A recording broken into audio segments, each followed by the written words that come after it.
परम पूज्य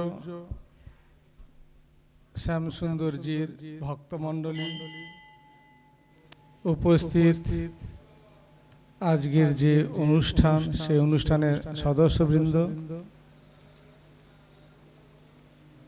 आज गुरु पूर्णिमार এই पवित्र तिथिते आपनादेर सबाइके जानाई आमार आंतरिक शुभेच्छा नमस्कार श्रद्धा।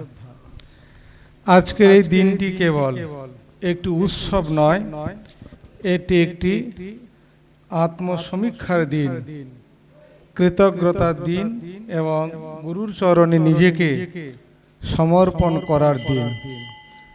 আজকের দিনটি ব্যাস পূর্ণিমা নামেও পরিচিত। মহর্ষি ব্যাসদেব মানব জাতির কল্যাণের জন্য বেদকে সংকলন করেন, মহাভারত ব্রহ্মসূত্র পুরাণ রচনা করেন। তাই ভারতবর্ষে এই দিনটি সকল গুরুর প্রতি কৃতজ্ঞতা নিবেদনের দিন হিসাবে পালিত হয়। তাই শাস্ত্রে বলা হয়েছে, গুরুর ব্রহ্মা গুরুর বিষ্ণু গুরুদেব মহেশ্বর গুরুর সাক্ষাৎ পরম ব্রহ্ম তস্मै শ্রী গুরবে নমঃ।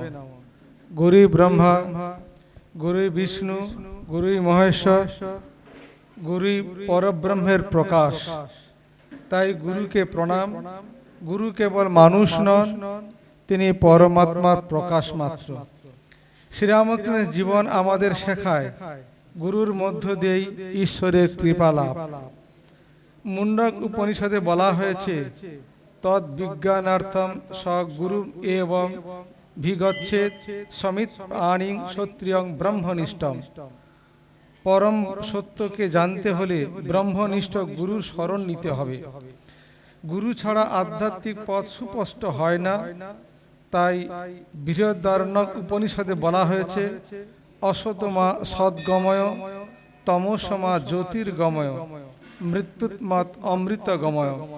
হে প্রভু, অসত্য থেকে সত্যে, অন্ধকার থেকে আলোয়, মৃত্যুর থেকে অমৃতের পথে আমাদের নিয়ে চলো।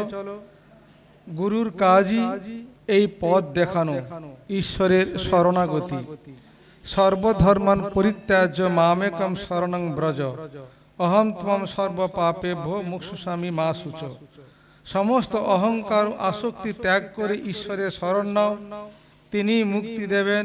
শ্রীরামকৃষ্ণের জীবন এই পূর্ণ শরণাগতির উজ্জ্বল উদাহরণ। গীতায় ভগবান শ্রীকৃষ্ণ বলছেন, তদ্বিদ্ধি প্রণিপ্রাতেন পরিপ্রশ্নেন সেবয়া উপক্ষেদন্তি তে জ্ঞানং জ্ঞানীনস্তদর্শিন। বিনয়, প্রশ্ন ও সেবার মাধ্যমে গুরুর কাছে যেতে হয়। গুরু জ্ঞান দেন, কিন্তু এই জ্ঞান গ্রহণ করার জন্য শিষ্যেরও বিনয় ও আন্তরিকতা প্রয়োজন।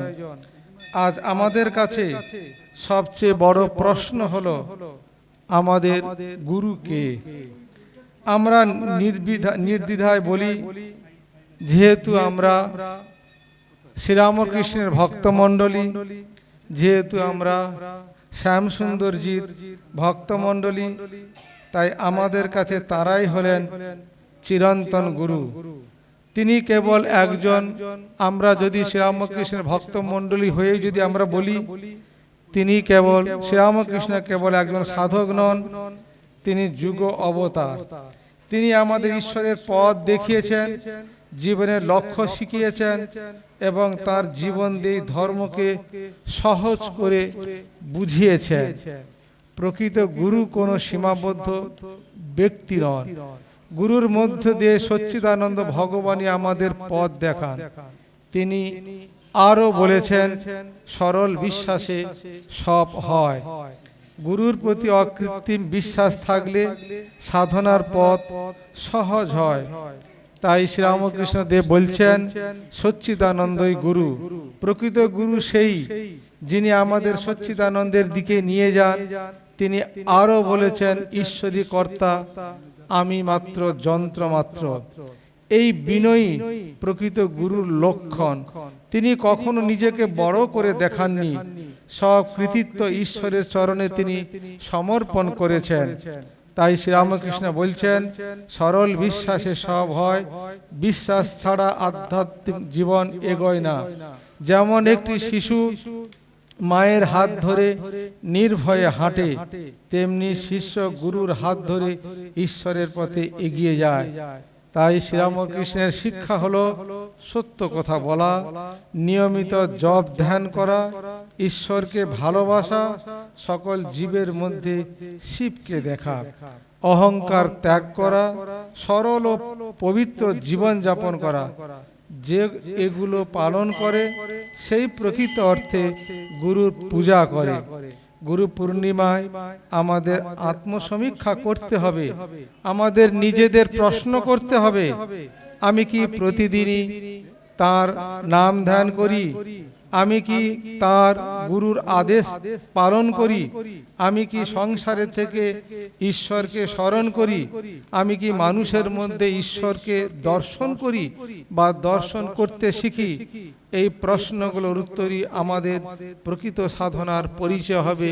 এই সব প্রশ্ন যদি আমাদের মধ্যে আসে, আজকের এই দিনে আমরা ভাবব, আমরা দেখব আমাদের গুরুকে আমরা কি দিতে পারি বা আমরা কি দেব। তাই শ্রীরামকৃষ্ণ এই প্রসঙ্গে বলছেন, সব থেকে বড় গুরু দক্ষিণা হলো নিজের একটি দোষকে তুমি ত্যাগ করো।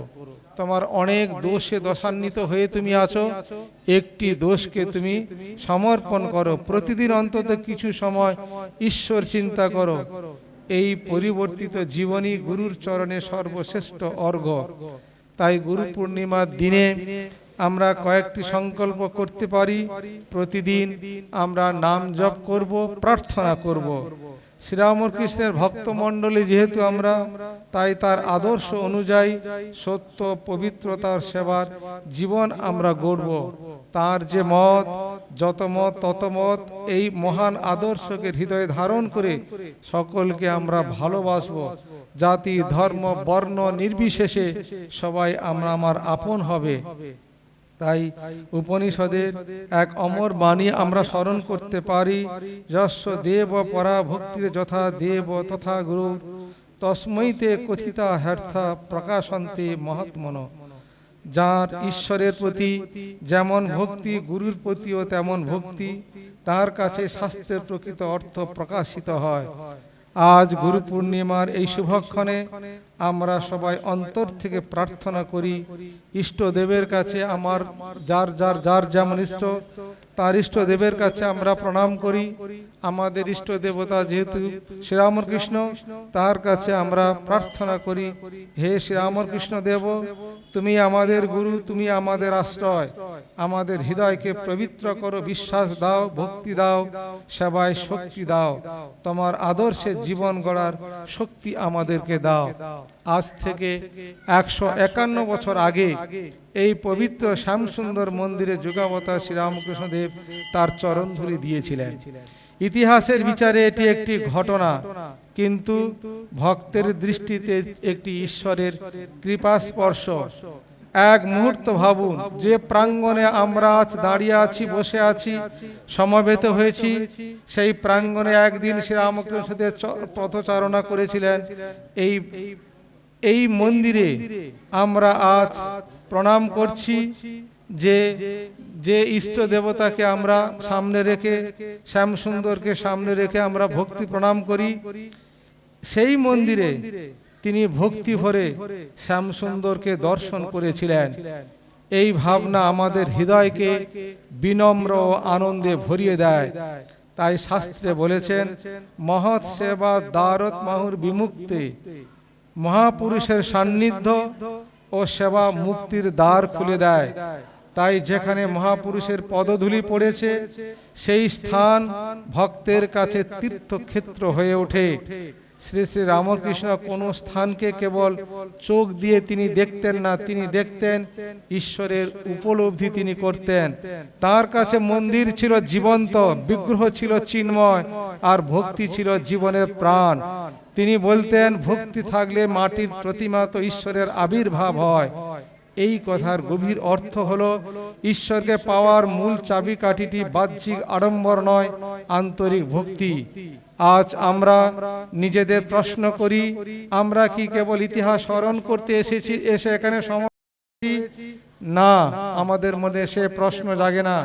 আমরা এসেছি সেই ভক্তিকে জাগিয়ে তুলতে, যা শ্রীরামকৃষ্ণদেব আমাদের শিখিয়েছেন। 151 বছর আগে শ্রীরামকৃষ্ণদেব এখানে এসেছিলেন, কিন্তু একটি প্রশ্ন আমাদের নিজেদের করতে হবে, তিনি কি আজও এখানে আছেন? ভক্তরা উত্তর দেবেন, হ্যাঁ, আজও তিনি এখানে আছেন।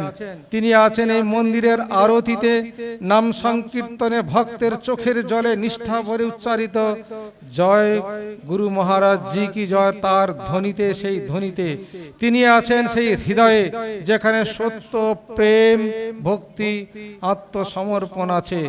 তাই ভগবান শ্রীকৃষ্ণ বলছেন, পত্রম পুষ্পম ফলম তোয়ং ইয়ো মে ভক্তা প্রয়চ্ছতি তৎহং ভক্তম অপ্রসিতম তস্মানি প্রয়তাত্মন।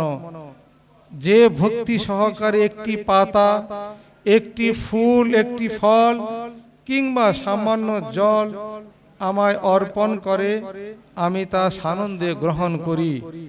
এই শ্যামসুন্দর মন্দিরকে কেবল একটি ঐতিহাসিক স্থান হিসাবে ধরলে হবে না, এটি একটি জীবন্ত সাধন ক্ষেত্র হিসাবে আমরা সব দেখব। তাই শ্রীরামকৃষ্ণের চরণে প্রার্থনা করি, হে ঠাকুর, 151 বছর আগে তুমি এই পবিত্র ভূমিকে তোমার পাদ স্পর্শে ধন্য করেছিলে, আজ আমাদের হৃদয়কে তোমার করুণা স্পর্শে পবিত্র করো। আমাদের মধ্যে ভক্তি দাও, বিশ্বাস দাও, নম্রতা দাও, তোমার আদর্শে জীবন গড়ার শক্তি আমাদের দাও। এই বিশ্বাস রেখে আজকে তার যে আগমন সেটা আমরা স্মরণ করলাম। আবার ঠাকুর মা স্বামীজি শ্যামসুন্দরজিকে প্রণাম করে আমি আমার ক্ষুদ্র বক্তব্য শেষ করলাম। নমস্কার। হরি ওম তৎসৎ।